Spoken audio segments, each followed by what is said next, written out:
The blood rushed to my fingertips the night I realized everyone I trusted had betrayed me. My name is Daniel, and this is not just a story, it's the scar tissue of my life, a life that taught me betrayal doesn't always come from enemies. More often, it comes from those you love, those you feed, those you would die for, and when it happens, it either breaks you or forges you into something unrecognizable.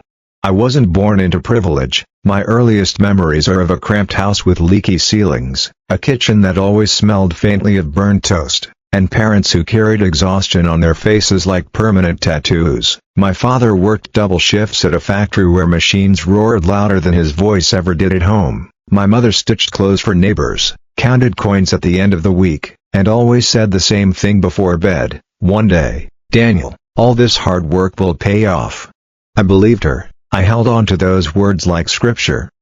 But not everyone in my family thought that way. My older brother, Marcus, was different. If I was the believer in sweat, Marcus was the believer in shortcuts. He had charm, a silver tongue that could talk his way out of anything, and a dangerous hunger for more. Where I dreamed of building something lasting, Marcus dreamed of grabbing whatever he could, as fast as he could, and calling it success.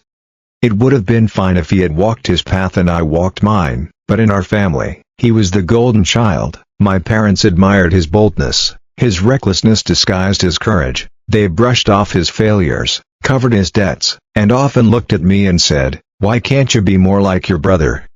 Even as a child, I knew the answer, because I wanted to earn my life, not steal it. By the time I was 26, I had carved out a place for myself. I worked at a mid-sized tech company, climbing faster than most. My strength wasn't charm, it was vision. I could see solutions others couldn't. My algorithms saved money, improved efficiency, and I was starting to get noticed. Still, at home, I was invisible. My achievements were dismissed as just office stuff, while Marcus, unemployed and reckless, was somehow the hero. And then came the night that would change everything. Marcus came to me with a gleam in his eye, the kind he usually had before trouble. He said he had connections that could help me launch a startup around one of my software concepts. For months, I had been quietly developing an algorithm, a program capable of predicting market shifts with startling accuracy. I knew its potential, but I was cautious. I wanted to polish it, protect it. Marcus told me I was wasting time. "Don't you see?" he said, leaning forward. "This is it. This is your shot, our shot. You build, I sell, we'll be unstoppable, equal partners, brothers, side by side." He painted the dream so vividly I could almost taste it. Against my instincts, I agreed. I worked nights, weekends, losing sleep, losing weight, losing everything but the code that consumed me. Marcus promised he was handling the investors, the contracts, the business end. I wanted to believe him. After all, he was my brother. When the prototype was finished, I felt alive again. I was proud, but pride turned to confusion when Marcus stopped returning calls, stopped showing up. Weeks passed before I discovered the truth. Marcus had taken my program, stripped my name, and presented it as his own. He partnered with Ethan, a colleague from my office I once mentored, a man I had trusted with ideas over late-night coffees. Together, they launched without me, my brother and my colleague, the two people who knew me best. When I confronted Marcus, he laughed. "You're too soft, Daniel. You build, I sell. That's how it works. You'd never survive in this world. I did you a favor." The words crushed me. My parents. They sided with him. Family should stick together, they said. Marcus finally found something he's good at. Don't ruin it for him. For the first time, I realized my bloodline was not my family. At work, things unraveled too. Ethan's success cast a shadow over me. He blocked my projects, whispered to our boss that I was unstable, and soon I was pushed out, fired under the pretense of restructuring. I walked out with a box of belongings, humiliated, everything I had built, stolen, everything I had trusted, destroyed. I fell into darkness. My apartment became a prison. Days blurred into nights. I replayed every betrayal in my head like a broken record. Marcus's laughter, Ethan's smug smile, my parents' silence. I stopped eating, I stopped sleeping, I stopped being Daniel.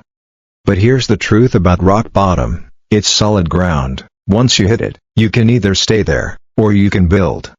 One night, Staring at the ceiling, I realized something. They had taken everything. But they hadn't taken me. My will was still mine, my mind was still mine, and that was enough. So I rebuilt, alone.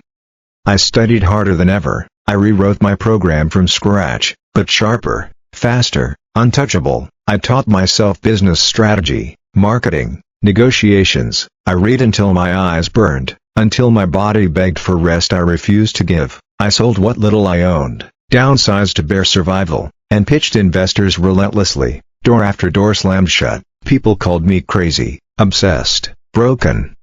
And maybe I was, but obsession is just focus sharpened by pain.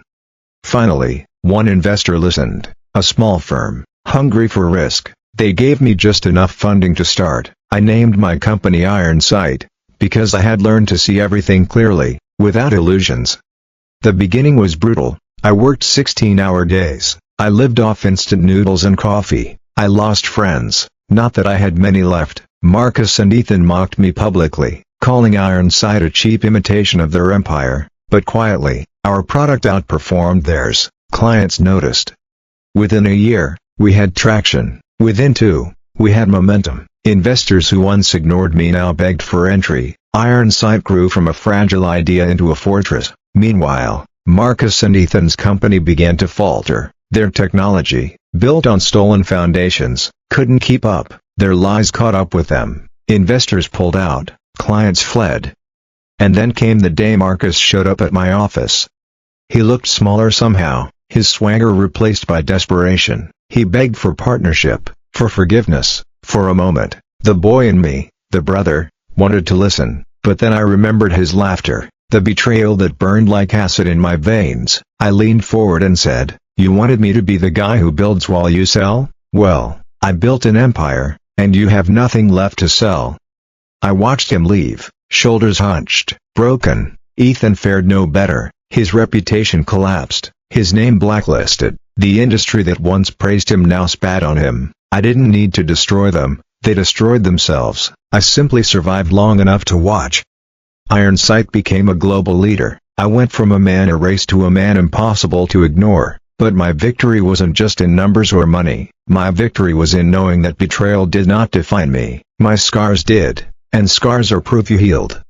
Even now, years later, I remember the nights of hunger, the silence of being unwanted, the sting of betrayal. I remember, because they keep me sharp, but I also remember the moment I rose, because that moment is proof that anyone can rise. If you're listening to this, maybe you've been betrayed too. Maybe the people you trusted most cut you deepest. I know that weight. I know the nights you feel you won't survive, but you will. If my story proves anything, it's this: betrayal is not the end, it's the blueprint. Pain is not the enemy, it's the architect. So rise, build, take every scar and forge it into armor. Let your silence, your success, be the loudest revenge. And if my story lit even a spark inside you, stay with me, because there are more stories to tell, more battles to fight, and more victories waiting for those who refuse to give up.